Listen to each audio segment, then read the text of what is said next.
Qual é o nosso objetivo hoje, pessoal? Primeira coisa que eu tenho que explicar para vocês. Nós vamos resolver questões da FUVEST. Eu coloquei até aqui, FUVEST segunda fase, prova de 2011.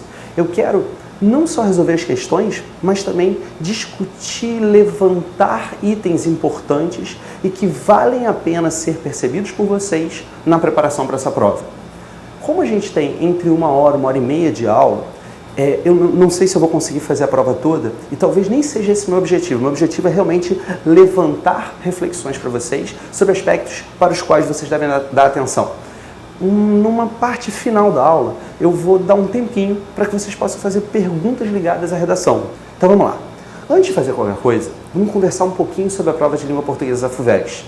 Eu imagino, e eu espero que isso seja verdade, tá? Eu imagino que a essa altura do campeonato, a essa época do ano, a poucos dias da prova da FUVEST, eu imagino que vocês já tenham visto outras provas de língua portuguesa dessa mesma banca, certo? Vocês já perceberam que é uma prova essencialmente de leitura, né? Claro, existem questões de literatura, questões que envolvem os livros que a FUVEST pede que você leia, né, na preparação.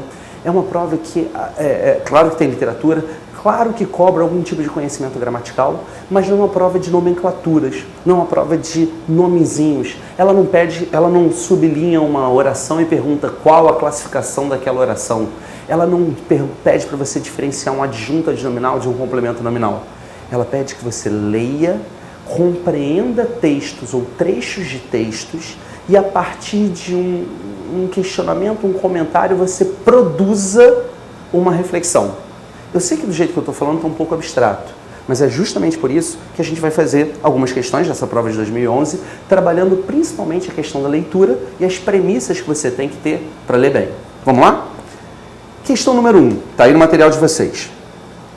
Examine esta propaganda de uma empresa de certificação digital, mecanismo de segurança que garante autenticidade, confidencialidade e integridade das informações eletrônicas. Então olha só, pessoal.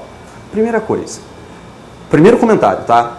É muito comum que os alunos, no afã de fazer, com a vontade de fazer logo a prova, batam o olho e já queiram olhar para a propaganda, olhar para a figura.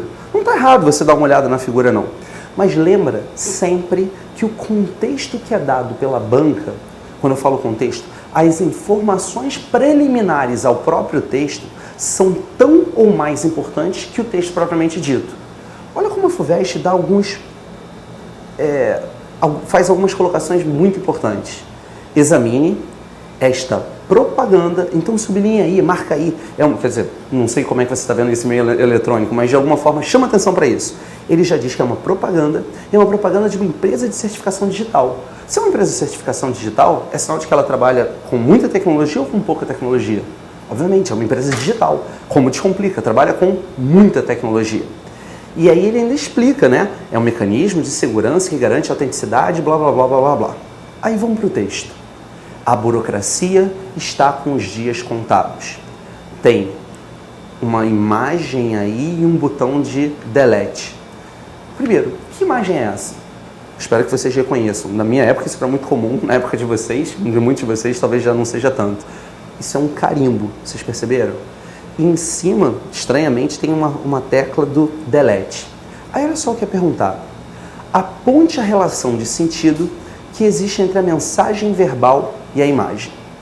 Antes de responder, vou jogar aqui no chão, depois eu pego, tá? Olha só. Lembra a primeira informação que eu coloquei para vocês? A FUVEST disse que esse texto é um texto publicitário. Olha só. Opa, publicidade. Desculpem. O texto é publicitário, ou seja, é um texto que diz respeito à publicidade.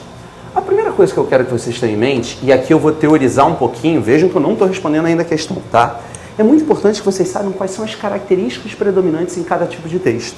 Por exemplo, se é um texto publicitário, se é uma propaganda, se é um texto que vem de uma publicidade, normalmente ele trabalha com alguns aspectos. Por exemplo, vou botar aqui.